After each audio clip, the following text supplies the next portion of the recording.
What do you feel like you learned by having like entrepreneurial background, like with your family growing up? Yeah, that's a really good question. So I saw my dad work really hard. I saw my dad build a company. He got it to a pretty decent size for the time, but it was late nights. Like my Sure. memories of my dad were at the office working with my dad, seeing how hard he worked, and then taking me to sports games. Yeah. Right. And then my mom was an entrepreneur as well. She owned a interior design business, and equally from her, they just worked really hard. They had an understanding in their relationship of, a lot of entrepreneurs marry somebody who is not an entrepreneur. Sure. And it's a difficult dynamic because you've got to work late nights. Like you're responsible for payroll, you're responsible for the good wins and the hard losses. Right. And I just got to see that, and that really gave me the grit to persevere.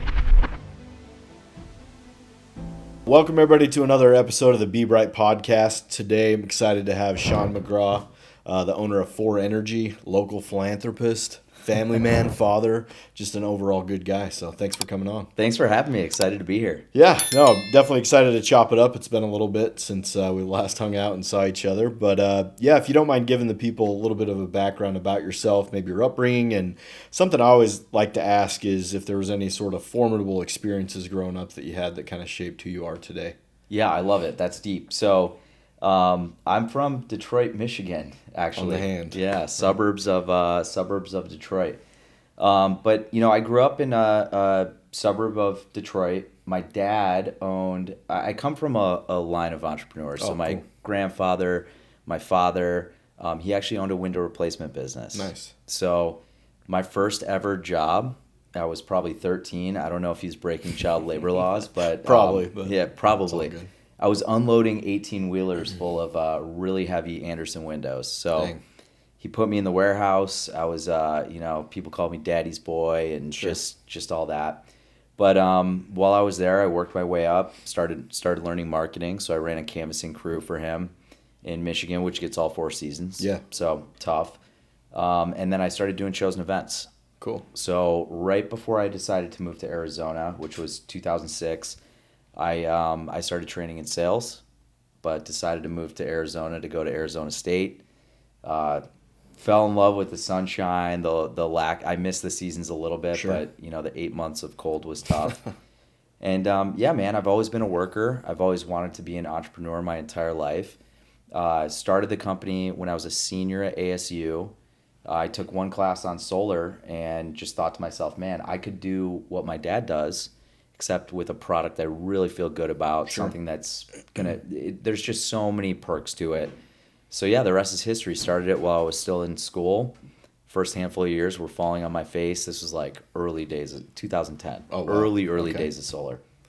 So I was working a side gig, a brand ambassador doing shows and events for big corporations. Had a ton of fun with that, and yeah, man, we started to really grow in 2014. Are you still paying the electric company for power every single month? You're not only losing money, you're investing in someone else's future, not your own. Bright Home Energy has over 400 5-star reviews and over 100 5-star reviews on the BBB.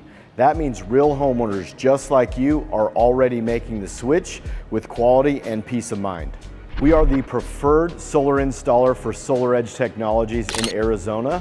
Not a title that was given, but a title that was earned through quality, structure, and peace of mind. As a NABCEP certified solar installer and an APS qualified technology installer, your solar installation with Bright Home Energy is not good, it's top tier. So the choice is yours. You can either keep paying your utility company every month, making them rich, or you can make the switch to solar and start investing in your future today.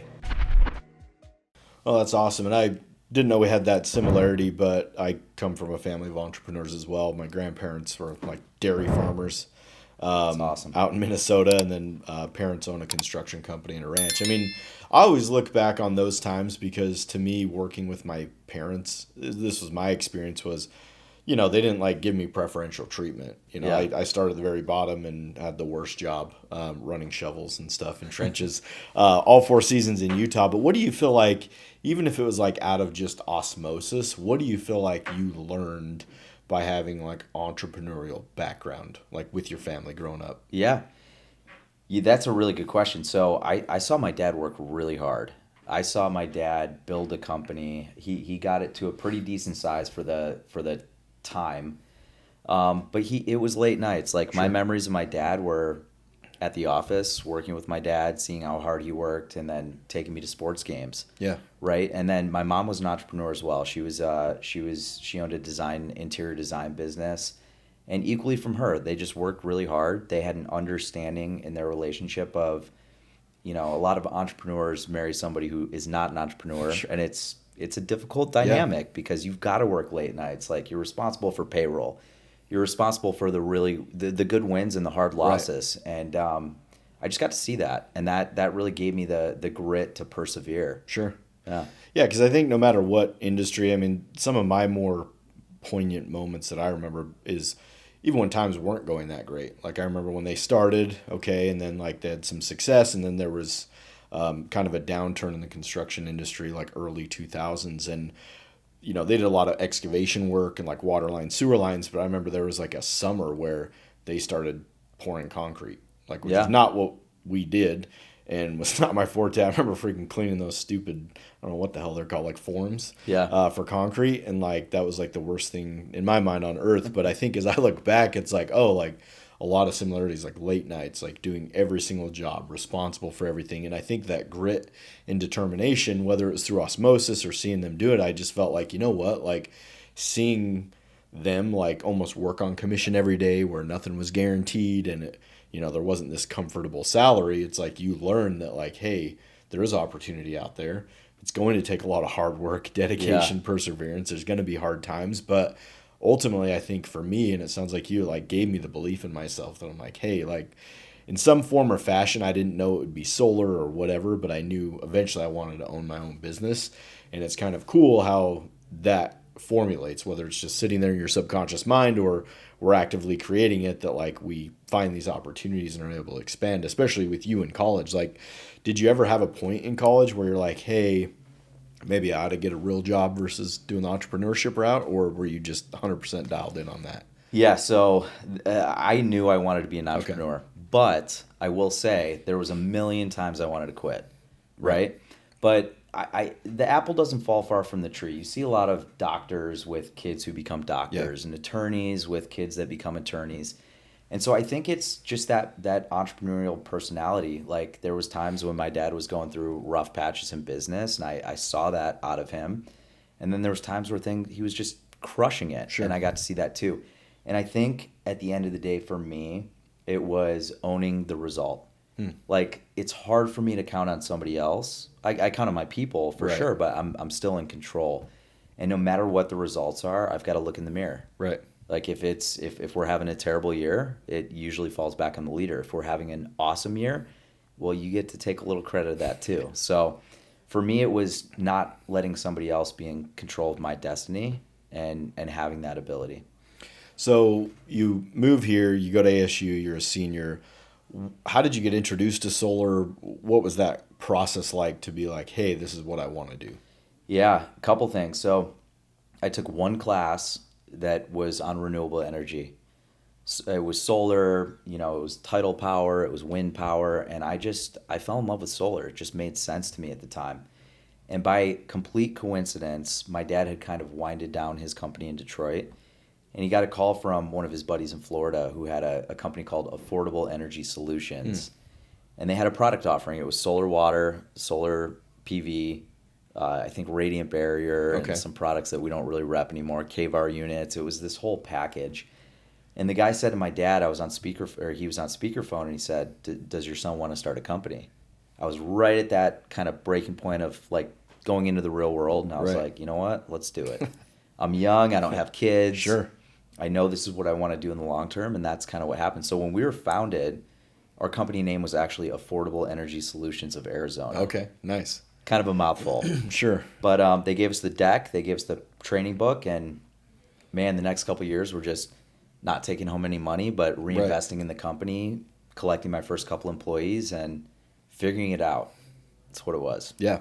No, and that's, always kind of sentimental when you look back, because it's tough. I mean, owning a business, you read all these books. We started when we started our business, we were off of a book called The E-Myth. I don't know if you've heard of it. Where you're, one of my favorite books. Yeah, writing out processes, how do you duplicate, how do you grow and scale. And, one of the hard lessons we learned very early on, I mean, there was weeks and months where we didn't pay ourselves, investing the money back into the business. Like one thing, I'm fortunate enough that we're debt free as a company. Yep. People say, yeah, that's great. And it is. Like, it's great now, especially when you hit lean times from time to time. But that was money, you could have paid yourself. And if you want to try to live a certain lifestyle, but it's like, I think the idea of owning a business sometimes is different than the reality, because most people say, I want freedom and I want to make money and I want to do all these things. That is definitely part of the upside of owning a business. But what's hard to quantify, or people don't know, or you just don't know until you get into it, is like, what are all the things that can like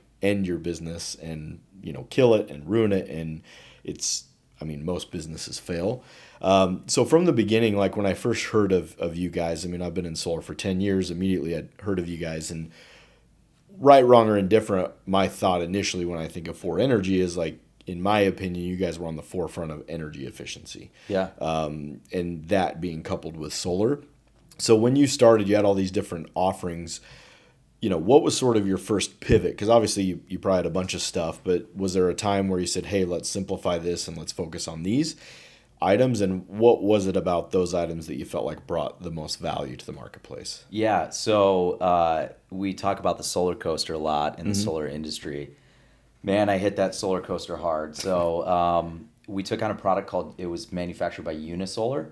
It was a thin film solar product that attached to metal roofing. And so we were literally selling systems where we removed tile or installed it right over shingle.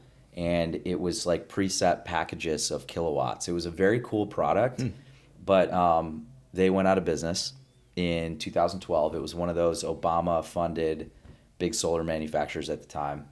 And so that was my first experience on the solar coaster, and we said, oh my gosh, what are we going to do? Right. So we had these other products, and we just started to really explore energy efficiency, because to me, solar is an amazing product. But homeowners want a lot of different things. They want energy savings. They might want to help the environment. They might want to be more comfortable in their home, which, some people think, oh, I'm going to do solar. I'll just crank the thermostat down. Right. Well, you're increasing the kilowatt consumption by doing that. So for us, it was a natural kind of sidekick to solar.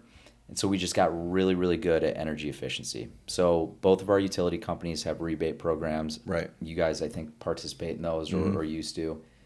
And we just got really good at it, but we always took it as approach of, look, we're gonna do well, we're gonna do the best we can on the install. We started seeing the results, and that naturally became a fit with our company. So when we were doing a lot of solar, it was very natural to include efficiency, drive down the kilowatt consumption, and create that good production out of the solar system. Yeah, because I think when you talk about solar in general, that's always like kind of the main course when it comes to the energy sector. I feel like with, what we're talking about with solar energy, right?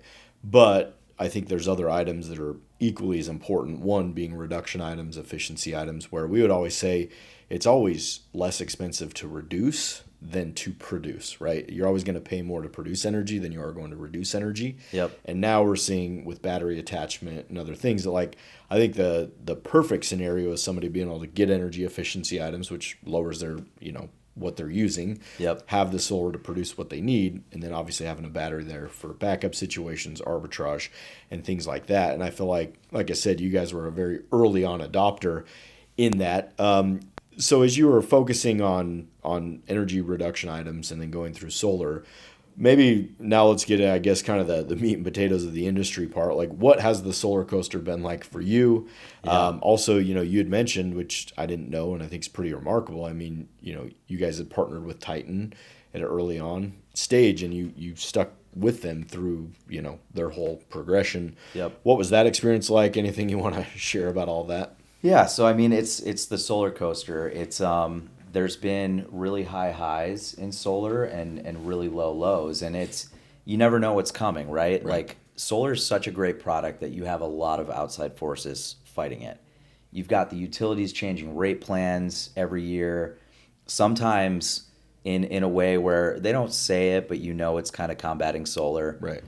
You've got companies going out of business because of that. You've got just a really, it's still a semi-new industry, and it has never hit stride where it's super healthy and super 100% headed in the right direction. So for us, it's been crazy. We've dealt with, we had a short stint with SunEdison back in the day. They filed bankruptcy. Yes, they did. We've had really good relationships too with like products that are, you talk about Solar Edge and Enphase and Tesla. Right. Like those are great products that are here now and will be here for a long time. We've seen finance companies go out of business. And these are all curveballs and dominoes that fall and impact everybody, right? Sonova, we've just seen it. And then on the Titan front, like we love Titan. I think we signed on with Titan in 2016. They were an Arizona-based installer, and they just got our attention. Everybody was walking into their office at the time. We used to be vertically integrated. Around that time frame. We decided to focus on sales and marketing, let Titan do the install, and we just got really close to Titan. So I remember talking to them like we were putting a team together in Albuquerque, and they were like, "Oh well, we're looking to expand outside the state. Like we'll install in Albuquerque." And so while they were getting their licensing, getting their shop set up, I had sales teams there making sales. And this is actually really unfortunate. While we were in that kind of window before they got licensed, we had a guy running our office there. We were using our home improvement financing to do these deals, and we were sending him money to get the install done. Well, he wasn't installing product. He was robbing us basically. Gotcha. But when that was a tough situation, we went to David and Kyle over at Titan, and they took care of us. Wow. They really helped us get that done. They helped us financially lighten the burden a little bit. Sure. And that generated a lot of loyalty with us. So we had a great run with Titan. We had an office. We shared an office with them in Las Vegas. We were starting one in Florida. We had one on the East Coast, and they took care of us in every market. But just like anything else in solar, they're really dependent on sales organizations, which come and go. And we were there. I don't want to say right until the very end, but we were with them almost until the end. Sure. Yeah, no, and it's, as you kind of look back, I mean, we could spend a lot of time, I'm sure, on just lessons in business. I mean, as you look back, because obviously being in it as long as you have, I mean, that's a long time. It's a long. I'm a dinosaur, man. You kind of are. And there's been so much going on.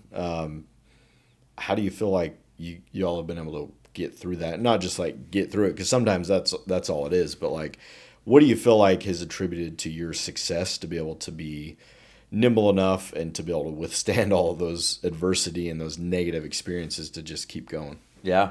Well, it's a mindset, first and foremost. Like businesses fail for two reasons. The owner quits or they run out of cash.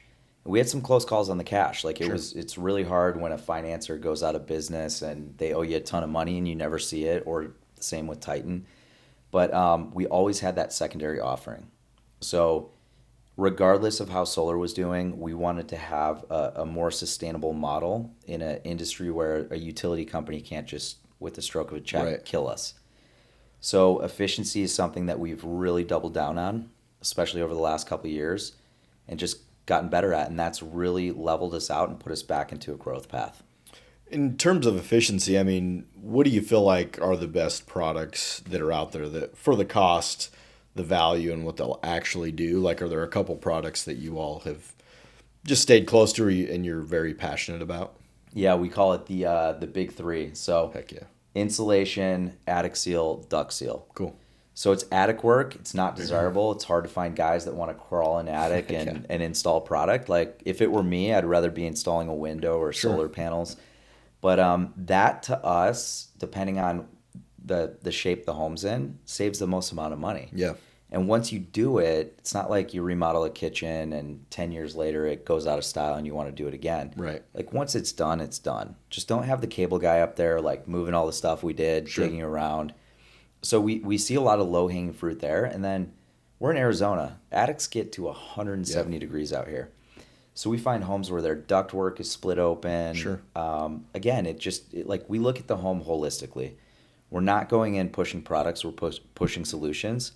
So we run a full-blown test on every home. Nice. It's there's 20 different things we look at, and it's all according to Energy Star. Do you pass or you fail? Right. If you pass, like, congrats. You don't need to worry about that. You're good. But for the items that you fail, we're going to give you a quote to fix it, and we're going to show you what rebates and tax credits you qualify for. Nice. And that model served us well in a lot of different areas, but most of all, it's led to a very, very happy customer. Yeah, I'm sure. Because one thing I've always enjoyed about energy efficiency items is something people can feel pretty instantaneously. Yeah. Somebody goes solar and it's like, it's hard sometimes because it's not really a tangible product. Yeah.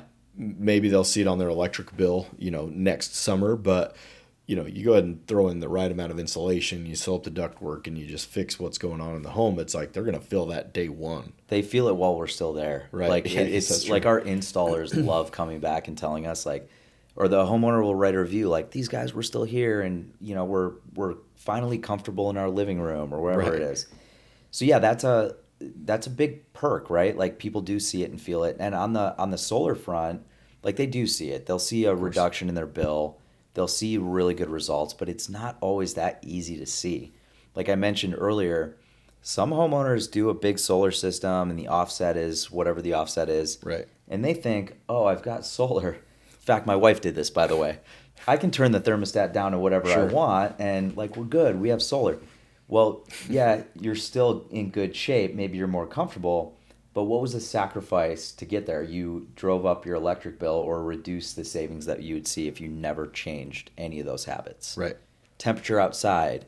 I mean, there's just a lot of variables in solar. Yep. No, definitely are. And I think that's what makes the industry so interesting is, I mean, even the 10 years I've been in it, it's like, utilities changing, now the tax credit. And, we're also moving to a world where, solar's not new anymore per se. I mean, as an industry, it's pretty young, but, Yep. You can see the wave of all these utility companies are basically copying each other. It starts in Hawaii, California, Arizona, now is going east, and they're all getting rid of net metering. Yep. And they're making somebody just having solar, making it difficult for them to be able to save the type of money to sort of make sure that investment was worthwhile.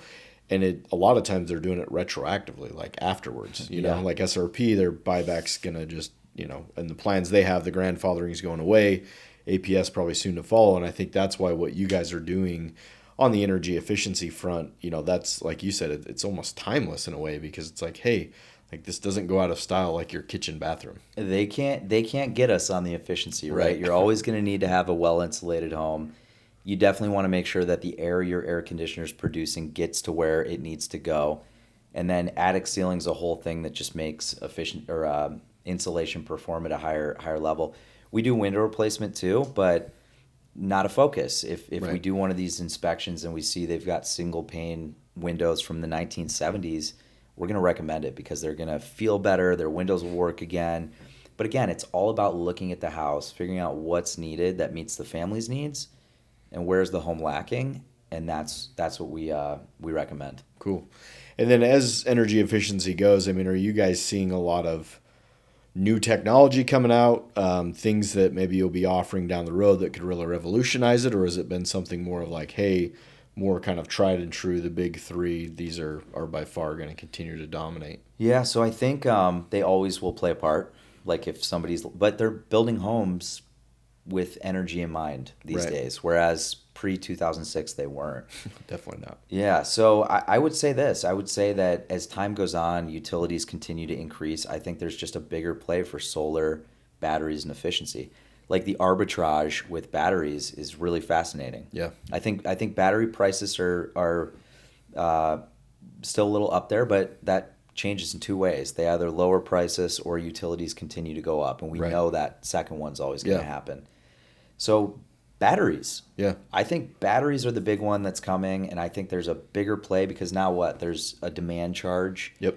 There's ways that you can utilize batteries, solar, and efficiency to get that result that we used to get by just throwing a big solar system on the house. Yeah, no, I agree. And I think the big shift we've seen this year as an EPC installing is, number one, battery attachment. But Yep. we've done, I don't want to speculate the exact number, but probably over 100 batteries this year, just no solar attached at all, just Yeah. battery in and of itself.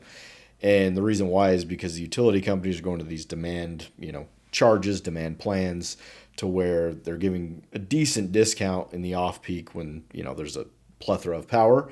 They're able to take the battery, charge it up, and then the homeowner can use that power during the on-peak times. But, obviously solar is important, but, even if you're talking, hey, efficiency items in a battery, traditionally you're probably going to be less money by quite a bit margin versus like even just solar only sometimes. Yeah. And so you talk about having an impact that actually makes a difference for the customer for something that can help on the ROI standpoint, is definitely something that's appealing. I mean, as things change, and you've seen a lot of changes, I mean, how do you all feel you're adapting now, or what are you kind of adjusting to now to make sure that you continue to stay on the forefront of energy efficiency and energy? I like that.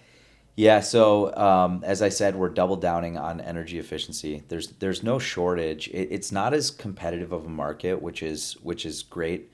That's another thing on the solar coaster is, I remember my first Maricopa County Home Show. It was like us and maybe 2 other companies. Right. If you go there today, there's 30. Yeah. And it was even worse 2 years ago.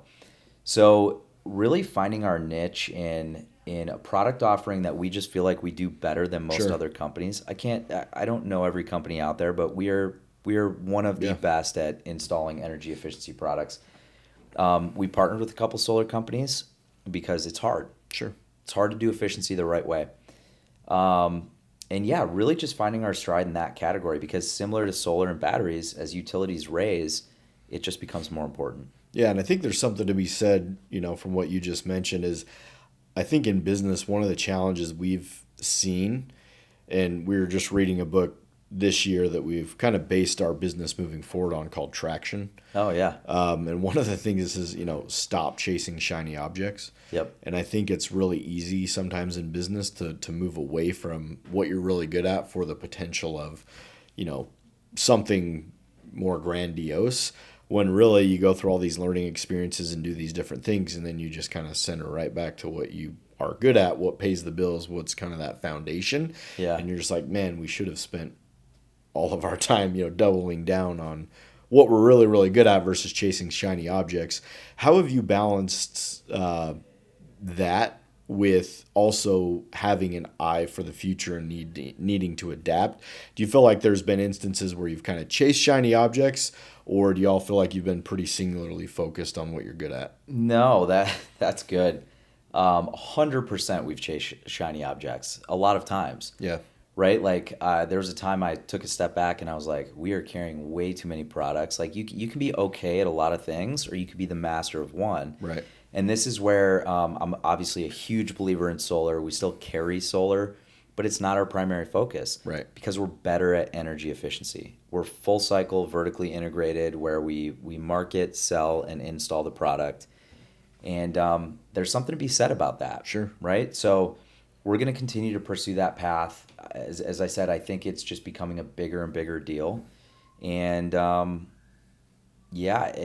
the way, I don't want to glance over it's EOS and Traction. Mm-hmm. Phenomenal. Like we did that about 5 years ago, and it's been a game changer for our business, but it's also helped us understand we are really good at efficiency. Right. We're great on the marketing and sales of solar.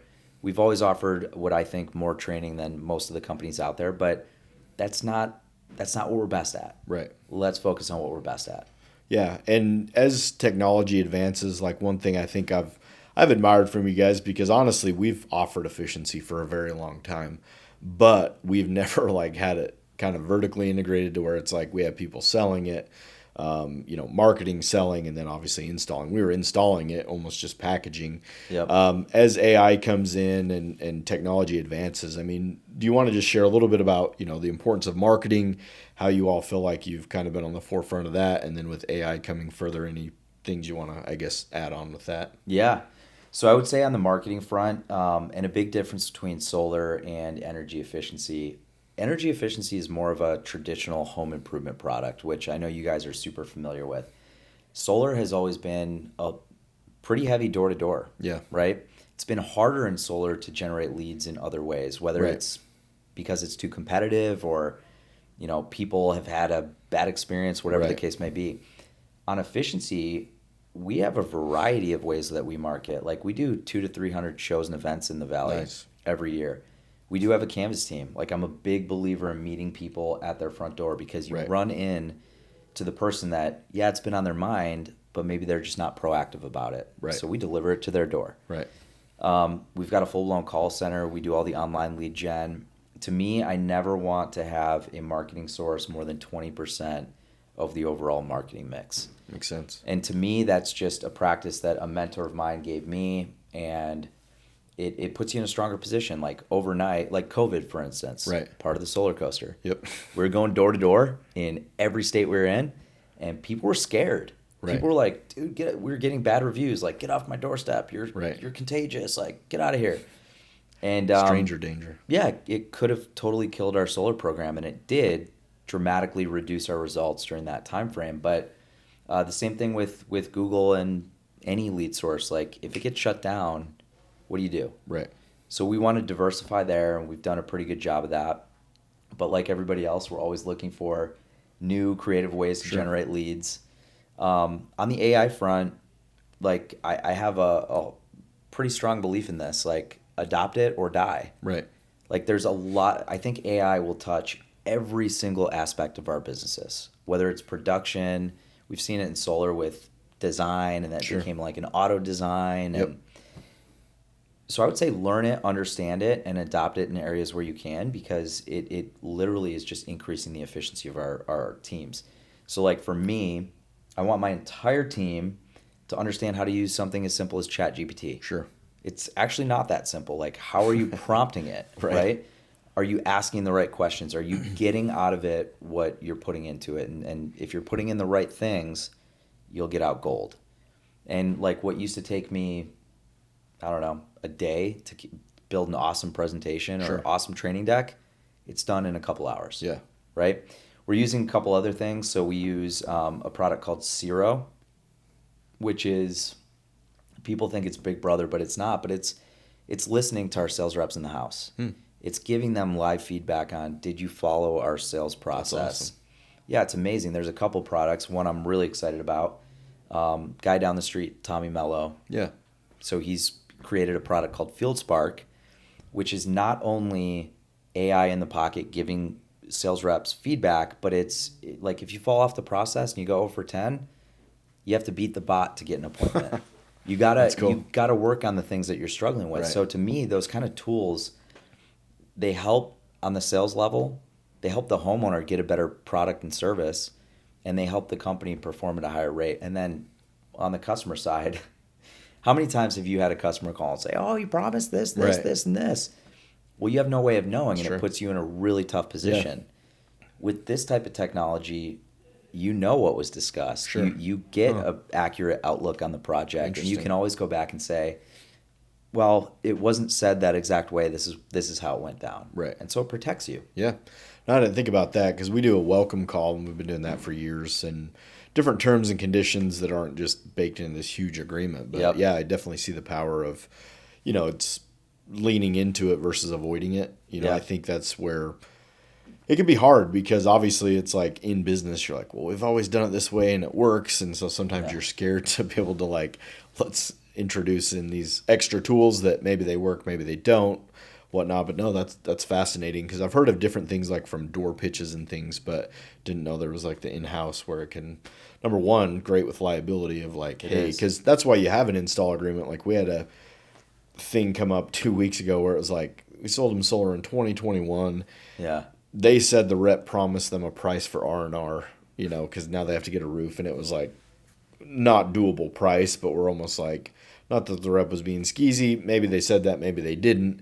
Our price is up here. We're like in this hostage negotiation with a customer of ours from 5 years ago that we're just like, man, would have been really nice to have that tool to be able to go back and be like, well, if he did, I guess, we'll move forward. But if he didn't, then, we have a little bit more to stand on. Well, look, if you do, you deal with it. Right. If they don't, you can have a real conversation with somebody. But it's all about delivering that really happy customer. I love that you guys do welcome calls because, man, how many companies have you seen just slanging solar and not checking the boxes on the X's and O's? A welcome call to me is you conquer those things. You hey, this is the price of Right. the monthly payment. These are your finance terms. Yep.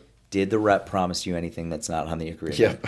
Like, boom, Sure. you get it done right then and there, and you've got record of it. Because, and I'm not suggesting that, like, sure, there's some bad actors in course. solar, but more than that, solar is complicated. Yep. A lot of things are discussed. A Sure. tax credit, financing, project timelines, like Yep. having a good sound record of that, to me, in any industry, the product you're delivering, if you can have a record of what's actually happening, it's super important. Yeah, and I think there's obviously been a lot of talk about, standardizing the industry, regulating it. And we had Val Barachet on, and he actually said his best market, most productive market, Nevada, 100%. Least cancellations. We've always had, like a 15 to 20% cancellation rate, which is pretty decent in solar. It is. A lot of it is because we have been thorough on the front end of making sure that, like, with the welcome call, does every sales rep want that? Well, no, and if you're selling wrong, you definitely don't want that. But I think it gives that peace of mind to the customer. Yep. It's like you said, it's not always just like, did they lie to me, did they not? But, like, think of how complicated solar energy efficiency is already, and your representatives are like trying to dumb it down for a customer in a 1 to 2 hour stint. Yeah. They're not going to retain hardly any of it. And so having that kind of extra authentication, and then plus, in the home, being able to know what your reps are saying, being able to bring that up to a customer, I think only helps drive quality, making sure that they're not overpromising and putting you in a bad spot, because that's the hard part. We find ourselves, and we'll tell customers all the time, that's why we have this agreement, because we don't know what was said in the home, and neither do you. Yeah. But now there is that capability that we'll definitely have to look into adopting. 100%. I love Val, by the way. I think Val's he's awesome. been just a phenomenal voice and example in the industry Yeah. of how to do those things properly. Like, I've had a lot of conversations with him about this, and he's been involved in policy and all of that. And I just have nothing but respect for the way that, there's, like, in any industry, there's good and bad. And guys like you, guys like Val, I just appreciate doing things the right way for everybody. Yeah. It's good for the rep, it's good for the company, it's good for the customer. Yeah, and I think you can sense that too with all the changes in solar, because I remember, was it 2021? Like, dude, there was a time when everybody that was selling pest control was doing solar, and then alarms were doing solar. And then once I knew roofers were getting into solar, like leaving roofing to sell solar, I'm like, holy cow, like everybody is in solar. And then, interest rates changed, dealer fees, all that. And then it like seemed to kick them out of the industry. And one thing I've appreciated just talking to so many people that are doing it the right way, that are in it for the right reasons, and are tried to commit to doing it for the long term and the right way, there's this mutual admiration and respect to where it goes from competitors. Because I feel like back in 2020, 2021, it was almost like, not to lighten it, but like gang, it's like you're part of that gang, I'm part of this gang. Like, it's almost like competition was just like, you didn't want to share anything. Like, we did it all internal. We're like, we didn't really want dealers and just all this stuff. But now it's like, the cream has risen to the top, made it through the tough times. Most of the bad actors, I think, are out. And those that are still standing are those that want to do business the right way and work together. Because, like, Val is a great example. It's like, dude, you could call that guy, and he'll answer, and he'll share as much as he can. Yep. Even like David, for example, love or hate him, he's polarizing. I love him, but like, I'll text him, hey, we're looking for a person for this or this for that. Always quick to respond, always willing to help. And that's where I see it's cool, where I think the industry is maturing a little bit to where it's like, hey, like, we actually need each other. Yeah. Especially to fight, utility companies, legislation, Yep. All these things that are trying to, basically make solar non-existent. We're a lot stronger together than we are separate. 100%. So it's funny, I didn't think about it that way, but it's almost like, look who's left. Yeah. Look who's left in solar, and it's a lot of the guys that I really respect and admire. Right. And we're open books. Like, look, it's a tough industry. The more we can share and the more we can give in value, the better we're going to be as business owners. And I think we're still under like 10% market penetration in Phoenix. It's crazy. So, dude, if you're worried about like sharing with me when there's 90% of homes that can still do solar, like, okay, all right. But there's opportunity for all of us. Yeah. Right? Yeah. And I guess as you kind of look forward, what's kind of next for you guys in 4? Would you say that you're excited about moving forward? Yeah. So we feel like we can be the biggest, baddest energy efficiency company there is. Awesome. It's another tough industry to crack. Sure. For two reasons, in my opinion. Number one, I'd rather be installing solar for you than efficiency for me because it's a tough job. Sure. Right? There's a lot of easier things to install. And then on the sales side, we've struggled a little bit right there. Our sales reps have to pop in the attic and take photos and really, really understand what's happening up there to make recommendations. But man, we're going to crack it. Cool. We're going to scale this thing. We'll be, we did downsize quite a lot, not focusing on solar. Sure. But there's a ceiling, and when we break through it, like, look out. Like, we feel like we can partner with good solar companies that master in solar and be an energy efficiency partner. There's also other opportunities. There's big companies that have 10,000 homes in Arizona that are single-family rentals or something similar. And it matters to them, too. They want their tenants to be comfortable. They want to maybe take care of the electric bill with things like solar and efficiency. And so we're pursuing those paths, too. So, yeah, man, just grow the company. Oh, that's awesome. I feel, it's also good to talk to good people that are still excited, because it's like one thing about business is in a lot of ways, having a business and being in business is like the best decision. It's almost like the worst of times and the best of times. It is. And they're all like, you don't know what day is going to be what as you look around. But yeah, it's invigorating to see that, like, people, and I think that's been some of our mindset. You talk about being successful as a mindset, that like in some ways, not to downplay success, but like in some ways, a lot of success is just like who can power through and still hang around. Still be there when the chips are down or when you have to pivot or things aren't as easy as they were 3 or 4 years ago or whatever. Those that continue to fight on and don't quit and figure it out are still going to be around. Yeah, I mean, what percentage of the population is a business owner? It's under 5. Yeah. Right? And then what's the other statistic? 70% of businesses fail within the first year. Yep. A good percentage of the next batch fail within the first 5. So it's a waiting game. This is a marathon. It's not a sprint. And anybody that thinks they'll get rich owning a business like right away, unless you've got a lot of capital backing you up and you've got like the best product on earth, like it's going to take some time. Yeah. Plain and simple. Couple questions here to kind of tail end this. Number one, if you were to go back to yourself, day one, or maybe somebody that's wanting to start a business that sees this, like, what advice would you give, your younger self or somebody just starting out? I love this question for a lot of reasons, and you actually brought up one of my pieces of advice I'd give to my younger self. Read the E-Myth, read Traction, be a student for life. Yeah. Like, I stopped reading books the second I got out of school, and the second I picked one up, and it was the E-Myth, changed everything for me. Right. But there's a big gap in between. I would like, outside of the student for life, like, surround yourself with good people. Yeah.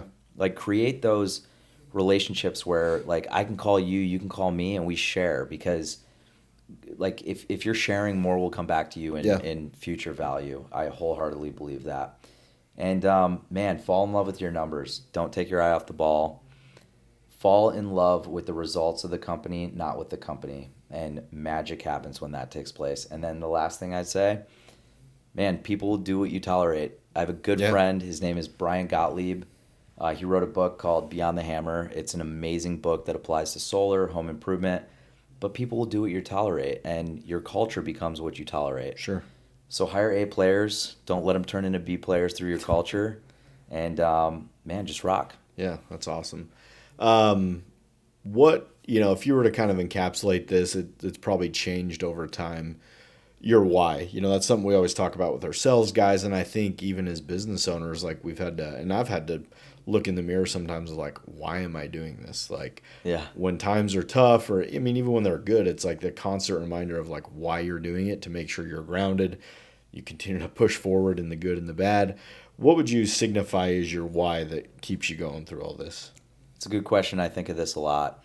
So, I started my company, no kids, had a couple kids. That's changed my why. Sure. It really has. For me, it's the ability to own the result and to create future freedom for myself and my family. And when I say freedom, you can do a lot with freedom, right? I can do what I'm really passionate about.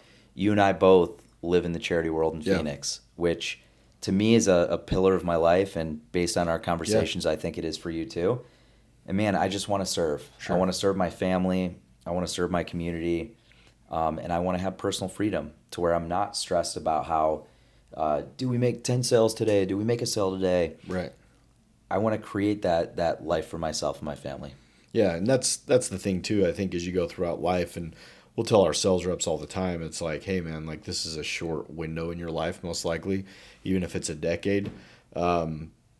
You know, we get guys that go out there, they make a bunch of sales, right, and then they get paid a lot of money, and then there's kind of this natural fall off of like, hey, you've already done so much for yourself. Like, what more is there to motivate? And a lot of times, the people that can like kind of rebound from that usually start evolving into leadership positions because they realize like, hey, yes, I have to, like, you have to be right first, right? And you have to make sure you're good and you understand what you're doing. But there comes a certain point where your impact just for you only goes so far.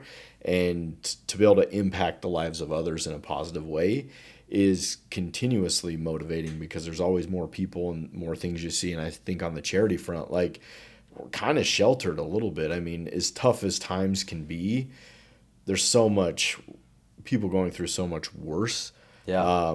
You know, and like sometimes if I ever want to be a victim and think like, oh, life is tough, or maybe my upbringing, wish it was different in this or that way, just normal thoughts we have. And then you go to one of our local charity partners here in the Valley and you're like, there's kids in the Valley that like don't have a place to sleep and don't have food.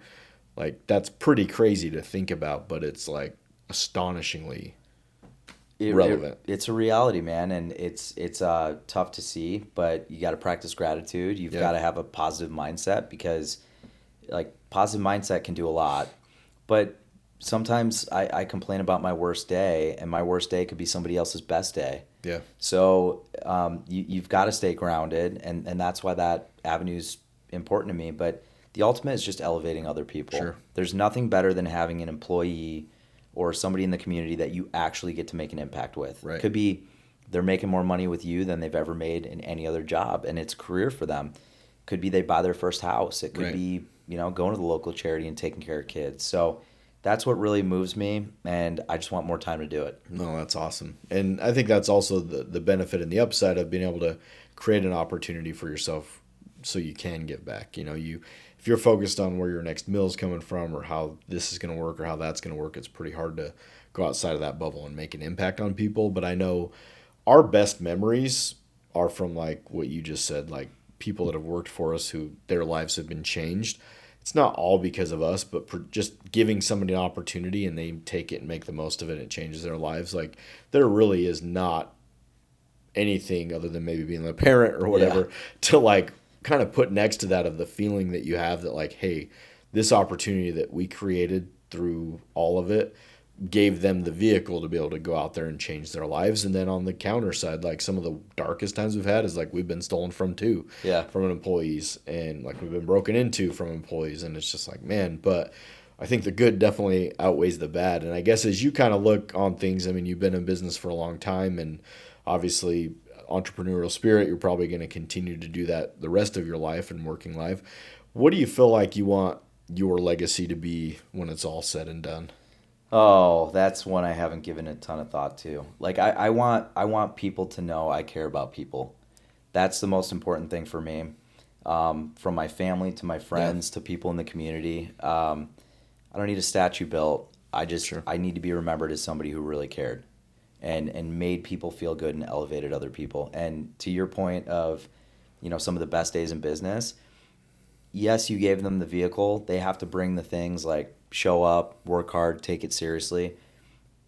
But you also give them a ton of education. And at the end of that, it a lot of times opens their eyes to their own possibilities, and that's what really changes their lives.